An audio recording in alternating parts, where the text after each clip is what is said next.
जो भक्ति असली भक्ति है, एक नकली भक्ति है, उसमें ये सारा बता दिया। आंख कान मुख बंद कराओ, अनहद झींगा शब्द सुनाओ, ये सुन लो वो सुन लो, बर्बाद हो जाओ, बर्बाद हो जाओ। यानी रूहानी मंडल का ज्ञान माया का ज्ञान है, त्याग दो। पहला रूहानी मंडल, दूसरा रूहानी मंडल, तीसरा रूहानी मंडल, त्याग दो। मेरी चाल क्या है? शब्द विहंगम चाल हमारी, कहे कबीर सतगुरु नहीं तारी। ये चाबी दी जाएगी आपको। वहां पे 5 नाम दिए, यहाँ पे चाबी दी जाएगी। चाबी फिर क्या होगा? खुले कपाट। आपको एक दरवाजा बताया जाएगा जो खुलेगा, खुले कपाट, और उसको खुलने के बाद तुम्हें क्या मिलेगा? शब्द झनकारी। वो क्यों लिख रहा है? क्यों लिख रहा है बताओ? संसार के लिए वो नक्शा बता रहा है कि अगर कोई राही इस रास्ते पे चलने वाला है तो मैं तुम्हें नक्शा बता देता हूं, ऐसे ऐसे चलना, परमात्मा से प्राप्त हुए बस। और वो कह रहे हैं कि संतों की वाणी को भी माया छोड़ो, मार दो, गोली कर दो। ये ऐसा नहीं होता भाई कि कबीर साहब किसी को नहीं मिले। गरीबदास जी महाराज के पास इतना मोटा ग्रंथ है, जिसको कबीर साहब ना मिले वो पागल है, इतना मोटा ग्रंथ लिख रहा है। पहले तो ये बता दो, है उसको पागल कुत्ते ने काटा है क्या? ये इतने मोटे मोटे ग्रंथ धर्मदास जी ने लिखे हैं, क्या जरूरत है लिखने की? बिना ग्रंथ लिखे क्या गुरु नहीं बन सकता कोई? इतने गुरु बैठे हैं जिन्होंने कभी ग्रंथ नहीं लिखा, उनको ये लिखने की क्या जरूरत है भाई? अगर कोई मिला ही नहीं मिला है तो पारक सिद्धांत कहां मान रहा है मिला है? वो कह रहे हैं 200 साल के बाद गरीबदास ये धर्मदास जी पैदा हुए कबीर साहब के जाने के बाद। अरे वो 200 साल बाद हुए, 250 साल बाद गरीबदास जी हुए, उनका इससे भी मोटा ग्रंथ है। उसके बाद हमारे मदन साहेब, अभी 100 साल पहले कबीर साहब मिले हैं उनको, उनका भी ग्रंथ है, राधा स्वामी पंथ वालों ने छापा है। आप जाके लाइब्रेरी में देख लेना, लाइब्रेरी में जाके कहना कि मदन साहिब वाला ग्रंथ दे दो। अभी इंटरनेट पे देख लो आप, मदन साहिब ग्रंथ राधा स्वामी लिख दो, अभी आ जाएगा 2 मिनट में।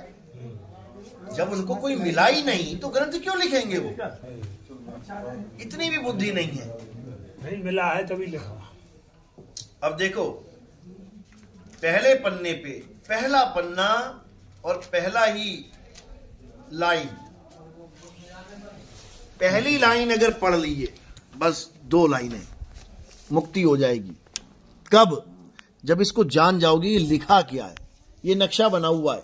क्या कह रहे हैं? सत्य नाम है सार, बूझो संत विवेक करी, उतरो भवजल पार, सतगुरु को उपदेश यह। अब क्या कह रहे हैं कि सत्य नाम है सार, बूझो। बूझो मतलब जैसे कहते हैं पहेली को बूझो, जपो नहीं।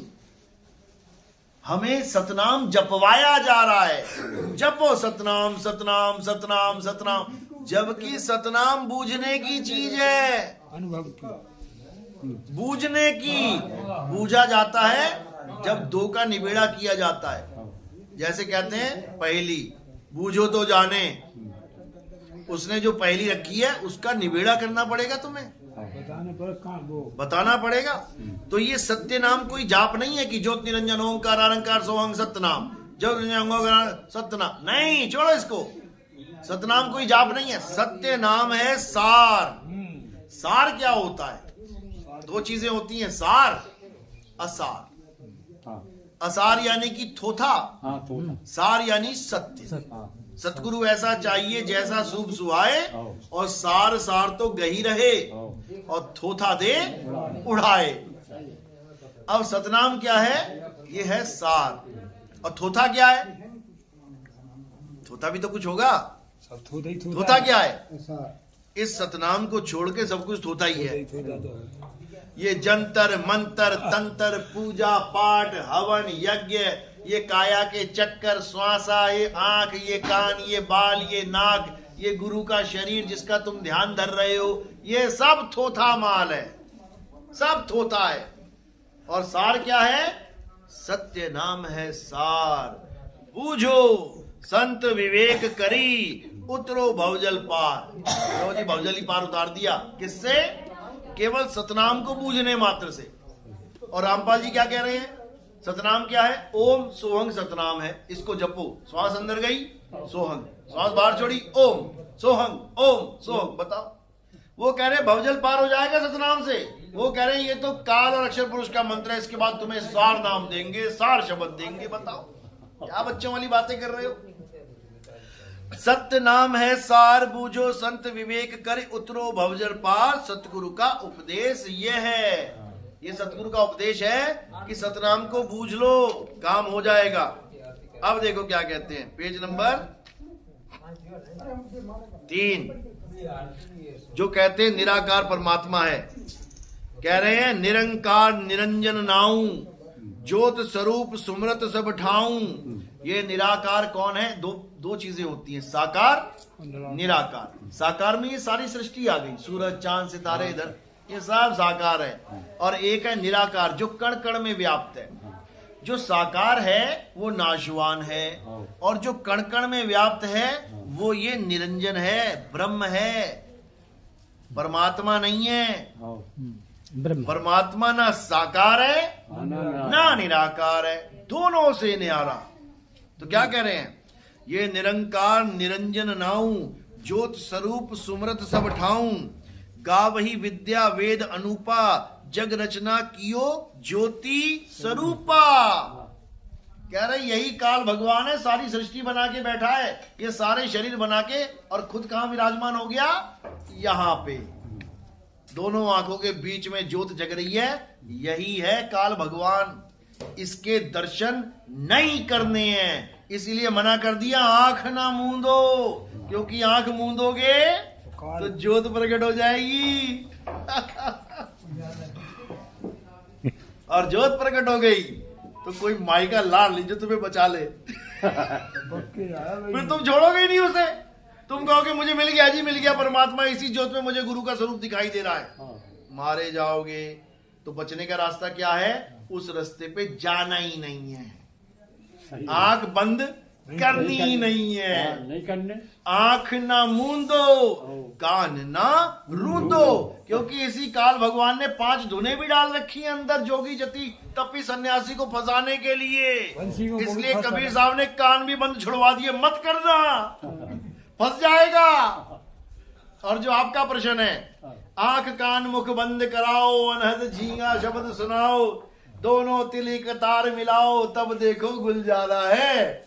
इतनी बात तो समझ में आ गई, लेकिन ये वाणी क्या है इसको तुम्हें समझना पड़ेगा। ये कबीर साहब की चेतावनी वाणी है। चेतावनी वाणी का मतलब होता है मैं तुझे चेतावनी दे रहा हूं, ये काम मत करना। यानी आंख कान मुख मत बंद करना। समझो, इस वाणी में गुदा चक्र से, मूल चक्र से, मूल के बाद स्वाद चक्र, नाभि चक्र, ये सारे चक्र खोलते खोलते खोलते अलख लोक, अगम लोक, अनामी लोक तक की व्याख्या की हुई है। ये ऐसी वाणी है, 32 कलियां हैं इसकी। और जब सारी व्याख्या कर डाली कि सतलोक, आगे अलख लोक है भाई, अलख पुरुष की ताट ठुकराई, आगे अगम लोक है भाई, अगम पुरुष, आगे अनामी लोक है भाई, जो पहुंचेगा जानेगा भाई, कहन सुरन से न्यारा है। सारी व्याख्या करने के बाद क्या बोले? अब चेतावनी दे रहे हैं, कह रहे हैं काया भेद किया निर्वारा, ये सब रचना पिंड मंझारा, माया अवगति जाल पसारा, सो कारीगर भारा है, आदि माया कीनी चतुराई, झूठी बाजी पिंड दिखाई, अवगति रचना रची अंडमाही, अरे ताका प्रतिबिंब डाला है। ये जितना तामझाम मैंने तुझे बताया है ये सब माया का ही जाल है, ये माया का जाल है। अब आगे सुनो, अपनी चाल बता रहे हैं कि मेरा जो चेला होगा वो मेरी चाल पकड़ेगा। कितनी चालें होती हैं भक्ति में? 4 चाल होती हैं, चींटी की चाल, मकड़ी की चाल, मछली की चाल और विहंगम चाल, पक्षी की चाल। अब अपनी चाल बताई। ये जो चालें बताई कबीर साहब ने इस वाणी में, ये मछली से लेके, चींटी से लेके मकड़ी तक सब खोल दिया इन्होंने। अब आगे अपनी चाल बता रहे हैं, शब्द विहंगम चाल हमारी, और कहे कबीर सतगुर दई ताली, खुले कपाट शब्द झनकारी, पिंड यंड के पार सो देश हमारा है।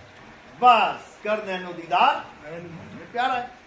लास्ट की 2 लाइनों में सारे भेद खोल दिए। जो भक्ति असली भक्ति है, एक नकली भक्ति है, उसमें ये सारा बता दिया। आंख कान मुख बंद कराओ, अनहद झींगा शब्द सुनाओ, ये सुन लो वो सुन लो, बर्बाद हो जाओ, बर्बाद हो जाओ। या फिर लास्ट की 2 लाइनें पकड़ के आबाद हो जाओ। बस लास्ट की 2 लाइनें। जब सच्चा गुरु मिल जाएगा तो मैं लास्ट की 2 लाइनों का भेद बता देगा। शब्द विहंगम चाल हमारी। विहंगम का मतलब होता है पक्षी जमीन से उड़ा और सीधा आसमान में, वो देखो उड़ रहा है, ऊपर देखो जरा, वो उड़ रहा है, एक भी स्टॉप नहीं है बीच में। यानी रूहानी मंडल का ज्ञान माया का ज्ञान है, त्याग दो।